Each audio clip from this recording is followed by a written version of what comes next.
Sometimes the biggest bottleneck in your business or your own life isn't the stats or isn't the metrics or isn't KPIs or your staff or your employees or anyone. The biggest metric that's going to hold back your success sometimes is you. Okay?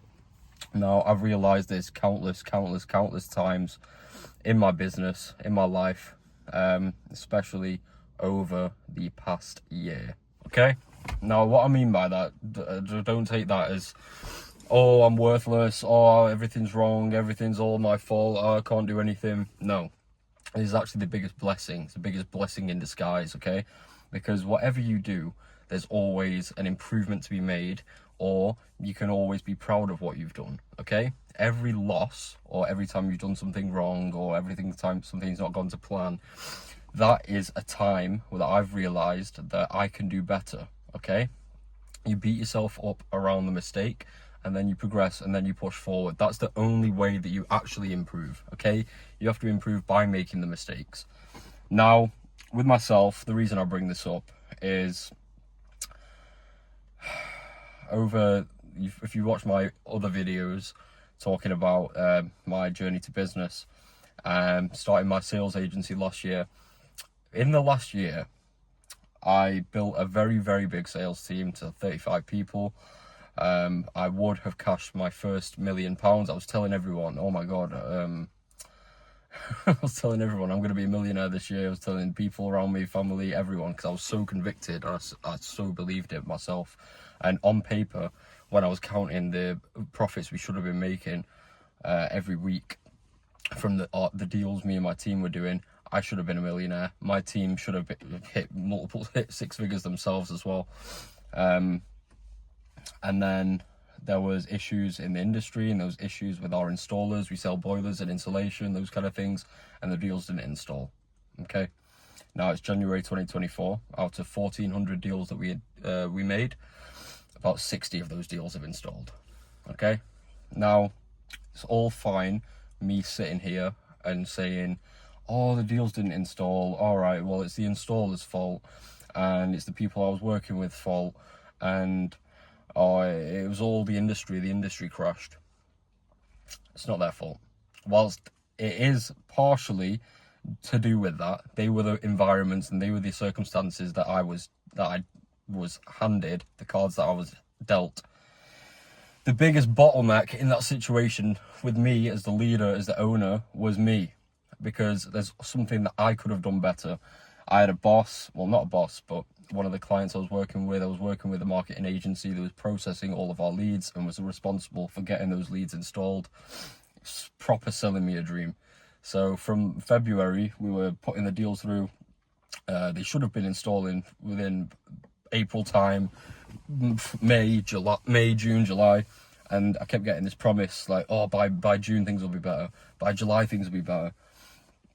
And that's 4 or 5 months into the journey, where the normal typical time for installation takes about 2 months max, 2-3 months max.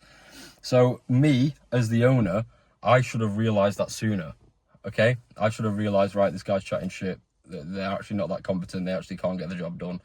And I should have moved our leads over to a different installer.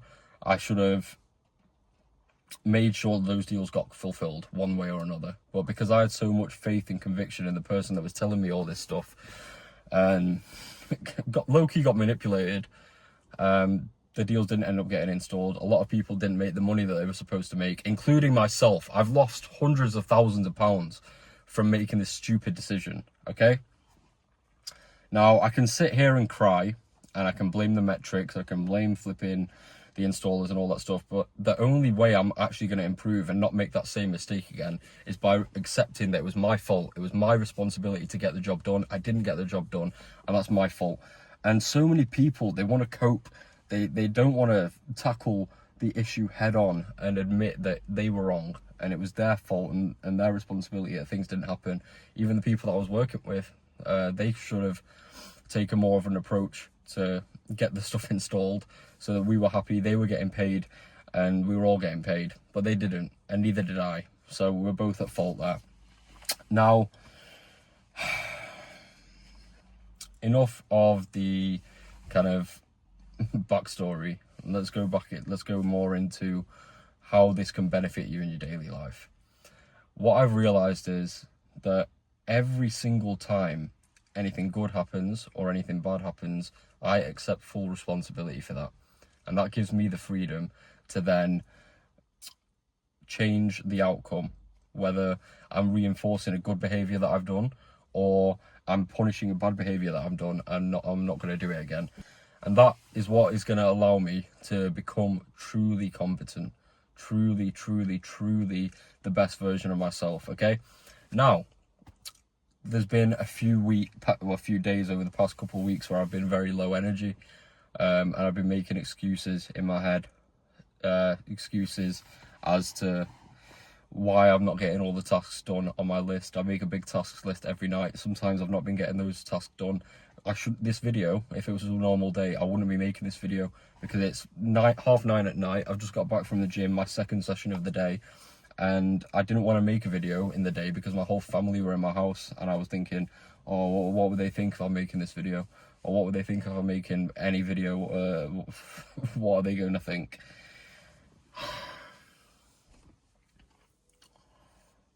And that was a bottleneck that I placed on myself. It wasn't my family's fault that they were in the house. It wasn't anyone. All these excuses in my head, they actually mean nothing.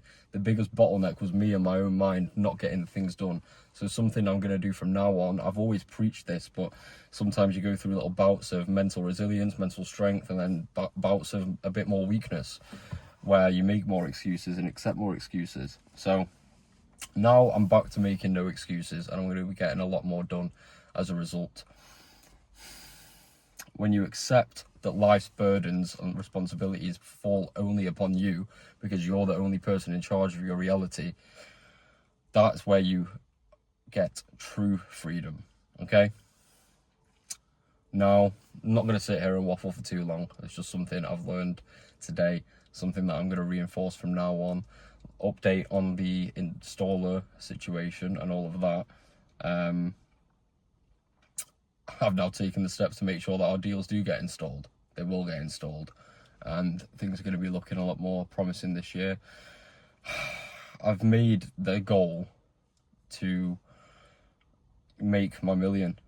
Last year I told everyone I was going to make $1 million, and I'm going to make the $1 million, whether it's this year, 2 years, 3 years, whatever. I'm going to do it because I've said I'm going to do it, okay? The only bottleneck, the only thing that can stop that happening is me. Okay, and because I've said I'm going to do it, I'm going to do it.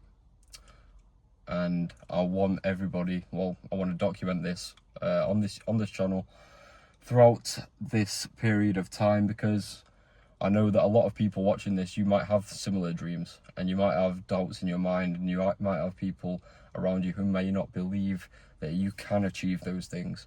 But whatever you believe you can achieve, you can achieve. So the way that I see things has always been to shoot for the stars. If you don't reach the stars, you might land on the moon, but then you still landed on the moon. So yeah, very simple way of viewing life, viewing life's successes, the journey, the constraints and everything. But the burden is always going to fall upon you. No one else is going to make things happen, only yourself. So I'm going to be walking proof of that. If I can do anything, you guys can do it too. And just stay with me on the journey and you'll see what we can achieve together, okay?